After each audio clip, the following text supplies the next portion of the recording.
भजनलाल नाम का व्यक्ति था। भजनलाल की पत्नी और बच्चे भी थे। भजनलाल का गांव में एक छोटा सा होटल था। उस होटल में जो अप्पम बनाता था वो बहुत ही फेमस और स्वादिष्ट रहता था। सभी लोग अप्पम ज्यादा खाते थे। भजनलाल होटल के सामने खड़े होकर जोर से ए अप्पम वाला गरम गरम अप्पम खा लो, आओ साहब आओ, मस्त गरम गरम अप्पम खाओ करके चिल्लाता था। ऐसे चिल्लाकर होटल में बुलाता था।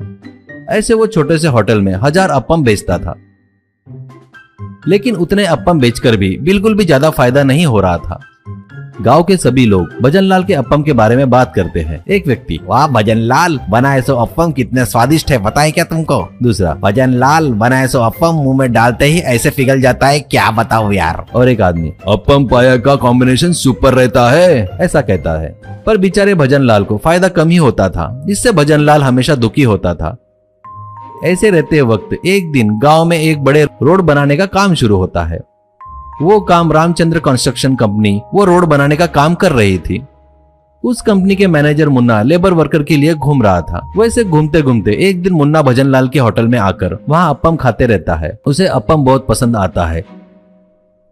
फिर वहाँ के लोगों को देखकर पैसे देते हुए भजनलाल से कहता है, तुम्हारे पास तो रोज बहुत सारे लोग आते होंगे ना, कोई अगर काम करना चाहता है क्या, कोई काम करना चाहता है तो बताओ। वो बात सुनते ही भजनलाल को एक आइडिया आता है, लेकिन इतना बड़ा काम मैं कैसे कर सकता हूँ, ऐसा सोचकर और फिर खुद के मन में सोचता है कि ट्राई करके देखने में क्या हर्ज है, होगा सो होगा, देखा जाएगा। सोचकर तुरंत मुन्ना से, सभी लेबरों को मैं लेकर आऊंगा, लेकिन लेबरों का कॉन्ट्रैक्ट पूरा मैं ही देखूंगा, मुझे ही वो कॉन्ट्रैक्ट देना होगा। इतना ही नहीं, मैं खुद वहाँ रहकर काम करवाऊंगा। इसके लिए मुन्ना भी मान जाता है। ये बात सुनकर वहाँ के सभी लोग हैरान हो जाते हैं। एक आदमी, अरे तू अप्पम बेचने वाला कॉन्ट्रैक्टर बनेगा क्या। भजनलाल, हाँ मैं कॉन्ट्रैक्टर बनूंगा।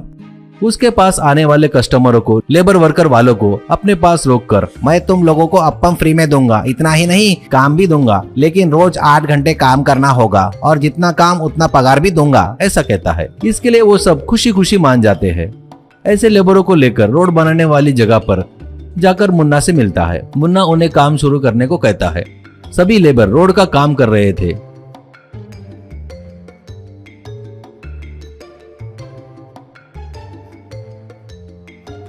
वहाँ भजनलाल हाथ में एक बड़ी फाइल पकड़कर घूम रहा था और लेबरों को ऑर्डर दे रहा था, खाली नहीं खड़े रहने का, ये रोड बढ़िया बनना चाहिए, चलो चलो काम करो, ऐसा हुक्म चला रहा था।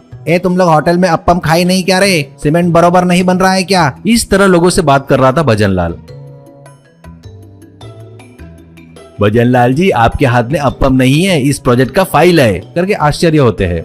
एक दिन कुछ इंजीनियर लोग एक बिल्डिंग का प्लान देख रहे थे। वहाँ पर भजनलाल भी आता है और वो उन प्लान को देख रहा था और ये सर्कल रोड मेरे अप्पम के जैसा गोल है ना, ऐसा कहता है। एक सुपरवाइजर, तुम्हें सीमेंट को मिक्स कैसे करना है पता है क्या, ऐसा पूछता है। भजनलाल, अप्पम का आटा मिलाते हैं ना, वैसा अच्छे से मिक्स करना है, कहता है। एकदम गाढ़ा भी नहीं होना चाहिए, एकदम पतला भी नहीं होना चाहिए, ऐसा बताता है। इस तरह वो प्रोजेक्ट वर्क पूरा हो जाता है और बहुत अच्छा बनता है। वर्कर लोग अपना पगार मांगे तो पहले होटल में खाए हुए अप्पम के पैसे मुझे दीजिए, ऐसे बातें घुमाता था। सभी लोग हंस रहे थे।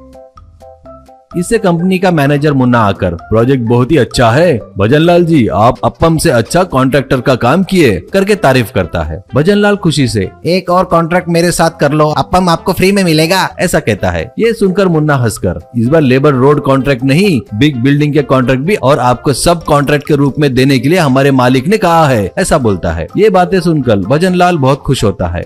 अभी भजनलाल अप्पम भजनलाल नहीं था, गाँव में बड़ा फेमस नामची कॉन्ट्रैक्टर बन गया था। बड़ा बंगला खरीदकर बीवी बच्चों के साथ खुशी खुशी जी रहा था।